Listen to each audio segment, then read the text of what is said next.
Hello and welcome to my channel, Rhino here. Today I'm going back to Acts 17 Apologetics, and I did intend this one to be a lighthearted and fun video, but sadly David had other plans. So let's get this over with.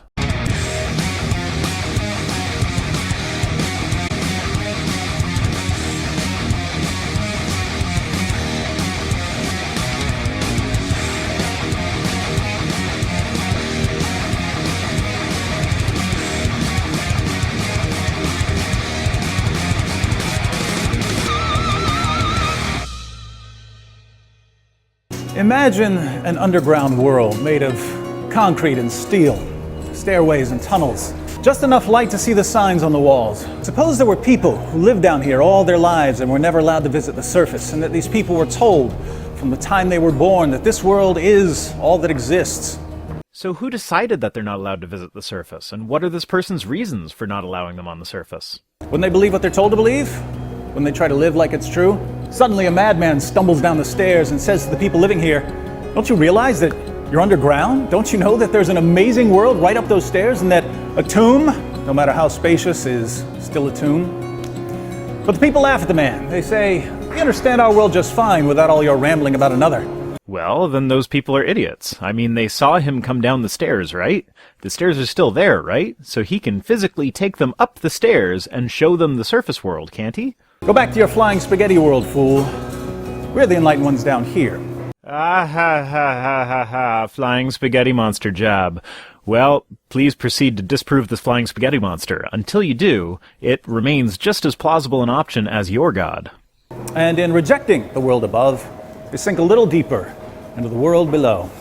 Except in this analogy, they are rejecting a world for which there is actual physical, tangible evidence. I have yet to see any physical, tangible evidence for heaven. When I was 5 years old, I had a dog named Goliath. One day, my mother received a phone call. She turned to me with tears in her eyes and informed me that Goliath had been run over by a bus. I looked at her and thought to myself, so what, it's just a dog. I must admit, I wouldn't be terribly broken up if my cat died. My kids, however, would be devastated. What kind of kid doesn't care if their pet dog dies? But my mother was sad and I couldn't figure out why. I soon noticed that other people got sad when something died. It seemed really weird to me. Crying isn't going to change the fact that it's dead, so why are you crying? So at 5 years old, you were a completely unfeeling pragmatist? Or were you just a bit sociopathic? Not a psychopath, Anderson. I'm a high-functioning sociopath. Do your research. I also noticed that people didn't share my amazing insights into the nature of reality. I remember sitting beside a lake when I was 8 years old, watching ants march in perfect formation, and it suddenly became entirely clear to me that ants ruled the world and had only tricked us human beings into thinking that we were in charge. Do you have any idea how powerful and brilliant they must be if they've managed to deceive the entire human population? I think you're confusing ants with cats there.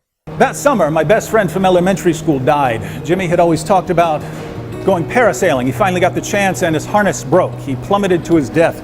Yeah, I went parasailing for the first time in my life just a couple weeks ago. I'm glad I didn't watch this first. When I heard about it after knocking on his door, I had the same reaction I'd had when my dog Goliath died, namely, so what? Okay, so you are a sociopath at least, with the possibility of being a psychopath. Got it. But this time was different. It seemed like I should be bothered by Jimmy dying, so I started wondering if something might be wrong with me. After pondering this for several months, I realized why I was different. I had evolved to a higher stage of humanity. These sad little emotions the rest of you have, they're like vestigial tales left over from more primitive life forms. But humanity 2.0 had arrived, and you earlier models were now obsolete. Okay, so here's a list of symptoms of antisocial personality disorder. See how many this guy could check off. I mean, some we can only guess at, but plenty of these he has either admitted in the last 2 minutes, or has displayed here or in other videos. The following year, I had a life-changing experience. I was running from the police in the middle of the night, and they had me surrounded on 3 sides. Well, there's another check on the sociopath checklist. The 4th side was the Monongahela River, so I jumped in and swam across and started working my way through the trees on the other side. I eventually emerged from a patch of woods, and I found myself in someone's backyard. In front of me was a beautiful garden. I started to walk around the garden, but then I stopped to philosophize. I thought, I don't care about the people in that house, so why am I going out of my way to avoid stepping on their vegetables? Why am I being so courteous? Well, perhaps because depending on the severity of the crime and what you may have to do while escaping, leaving obvious footprints in a garden would just make the police's job easier? Because I've been brainwashed, that's why. I've been breaking the law for years, and yet society had been manipulating my behavior all along. Greatness had been polluted by mediocrity. As I stomped my way through that garden, I had an incredible rush of freedom.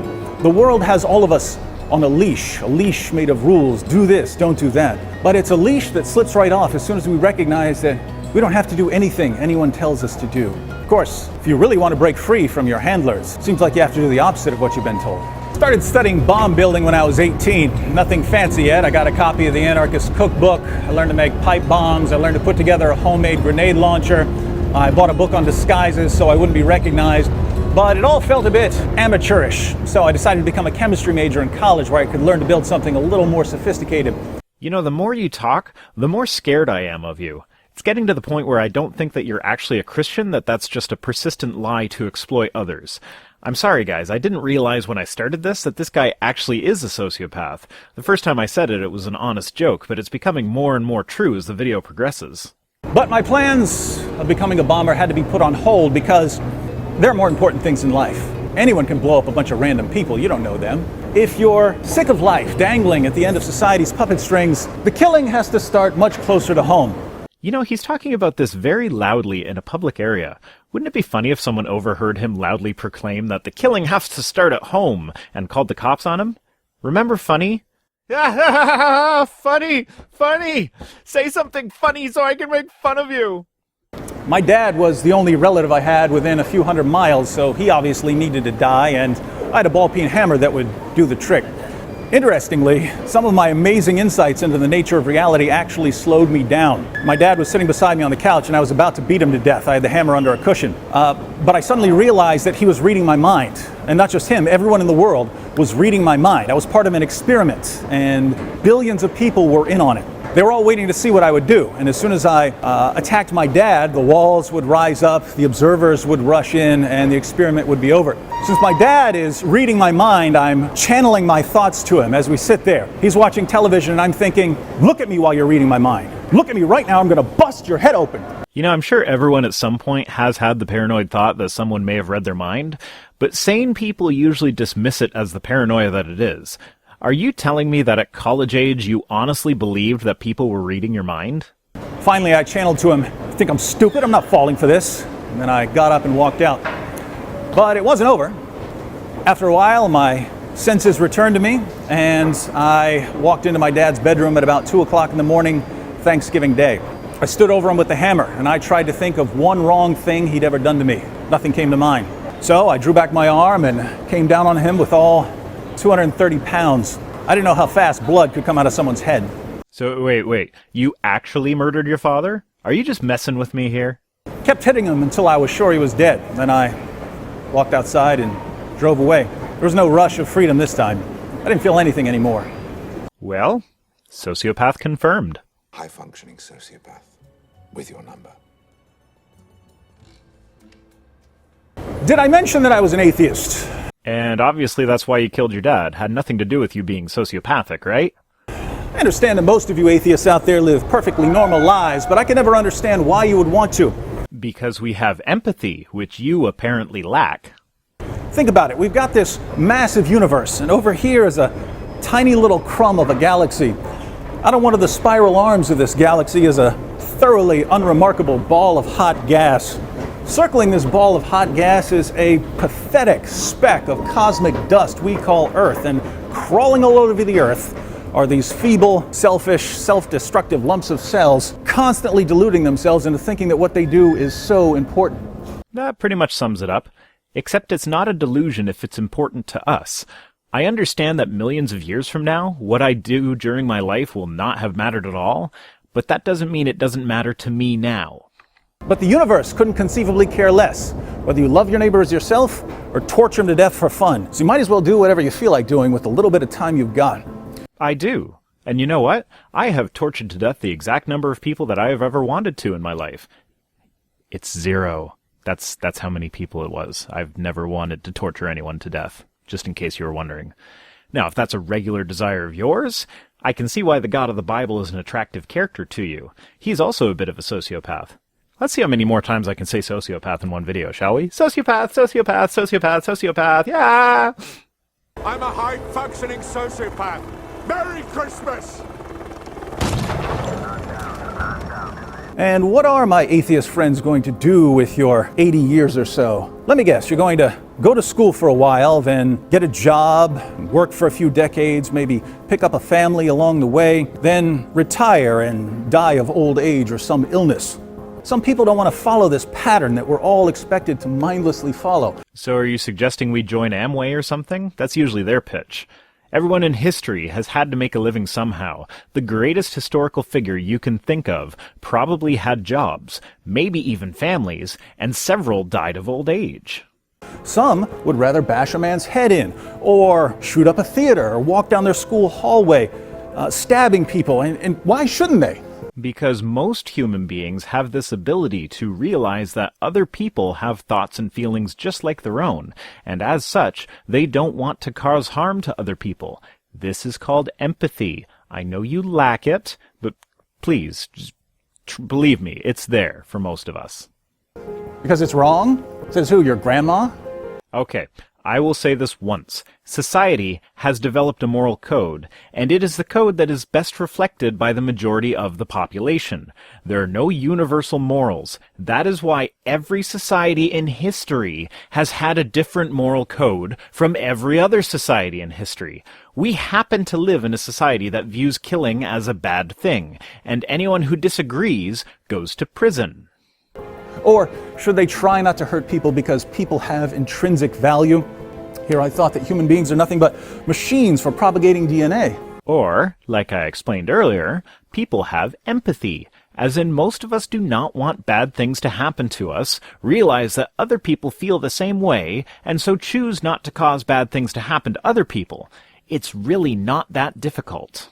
Most people don't want to kill and slaughter, but for those who do, our civilization is rapidly destroying any significant reason they might have for resisting the urge to kill and slaughter. Yeah, you're right. Murder definitely is becoming more socially acceptable nowadays. When I was a kid, all you could get away with was cutting people's limbs off. Kids these days are just out and out murdering each other in classrooms all the time, and the teachers don't even bat an eye. Young people are lining up to dance to the music of their DNA. All you can do now is hope that they get tackled when they stop to reload, or that they make some huge blunder when their bloodbath begins. So you think mass murder is coded in our DNA? In your worldview, didn't God write our DNA? I mean, God is a bit of a mass murderer himself, and he did make us in his image, so I guess that does make perfect sense, actually, now that I think about it. I made a huge blunder when my bloodbath began. I underestimated the amount of damage a human head could endure. Crushed skulls can apparently be pieced back together by doctors. My dad had brain damage, but he survived the attack. I was taken to a mental hospital and later to jail. Happy endings for all! And I don't mean the kind you get in the massage parlor, although, if that's your thing, go for it. So the victim survived, and the criminal goes to prison. And my guess is that you'd still be there if he had actually died. You see how that works? Is that what you call encouragement to slaughter? Jail is a place to sit back and reflect on the things you've done. You've got plenty of time to sit back and think, why did I get caught? What steps can I take to avoid getting caught next time? And without all of the empty, repetitive tasks that ordinarily keep you mentally sedated, you've got plenty of time to figure out what's most important to you. The most important thing to me was not being a slave to people for whom I had nothing but contempt. But people had controlled me in various ways throughout my life, and this meant that they would need to be taught a lesson. I had a list of people going back to kindergarten who were going to be brutally murdered. Oh, come on, man. Go back to talking about how the youth nowadays are encouraged to kill each other, and that societal pressure to not kill is failing. I can have fun with that. But doubts occasionally crept in. I would ask myself, is there a point to any of this? Nothing really matters, so what difference does it make whether I do everything I've been planning or I do nothing at all? There's no blue ribbon for making the right decision here, because there is no right. You know, the more you talk, the more I think you're changing your internal narrative since becoming a Christian. As in, this is what you think all atheists are like, so your brain is modifying your memories to make you think that that's what you were like when you were an atheist. Now, whether this is the case or not, this video is a very frightening look into the inner workings of your head. But when I would start to think that life off the leash was just as meaningless as life on the leash, I'd start to lose my mind. I was able to hold things together to some extent, mentally, because I had something to do. But if what I had to do was pointless, then holding things together was pointless. So I was at an edge, and there's nowhere to go but over it. So you were admittedly mentally unstable, and therefore ripe for a nice little prison conversion, am I right? But life has a way of giving us an alternative at just the right moment. When I was in E-Block in the jail, met a Christian named Randy, a guy who had turned himself in for 21 felonies. Yep, time for the conversion. I'm glad you were so candid about your mental state beforehand, demonstrating that it takes a certain degree of mental instability to make the transition from atheism to religion. Randy seemed like he was from another world. There'd be a fight in the dorm and he wouldn't watch. He'd turn his head away and pray for it to stop. Our main source of entertainment, and he's praying against it. Randy was lying on his bunk reading his Bible one night, and I walked up to him and said, "Do you know why you're reading the Bible? You're reading the Bible because you were born in the United States. If you've been born anywhere else, you believe in something else. If you've been born in China, you'd be a Buddhist. If you've been born in India, you'd be a Hindu. If you've been born in Saudi Arabia, you'd be a Muslim, because people like you believe whatever you're told to believe." Yeah, that's pretty accurate. And if you had been born in Syria, and this story had played out the exact same way, you'd probably be a Muslim now. Except Islam would probably have taken advantage of your mental state and turned you into a suicide bomber. I've since heard other atheists say the same thing in almost exactly the same words, so I take it that this is a common atheist view of Christians, which is hilarious in its level of hypocrisy. Oh, please, demonstrate its hypocritical nature. I would so love to see that. I believe that the universe exploded out of nowhere for no reason, and that life formed on its own, and that consciousness was a natural product of particle interactions in our brains, and that moral values were nothing but societal indoctrination, and that Jesus' followers made up the story about him rising from the dead because they wanted his message to spread. I believed all of this without anything remotely resembling a careful investigation of the evidence, which means I believed a lot of what I'd been told. But I'm pointing a finger at the Christian. Why? Okay, so what you're saying is that an atheist pointing out that religions tend to be geographically correlated as evidence that there is probably not an all-powerful being who wants you to believe in him, seeing as how any all-powerful being would be able to make himself known to people through methods other than childhood indoctrination, is hypocritical because you personally didn't think through your atheism.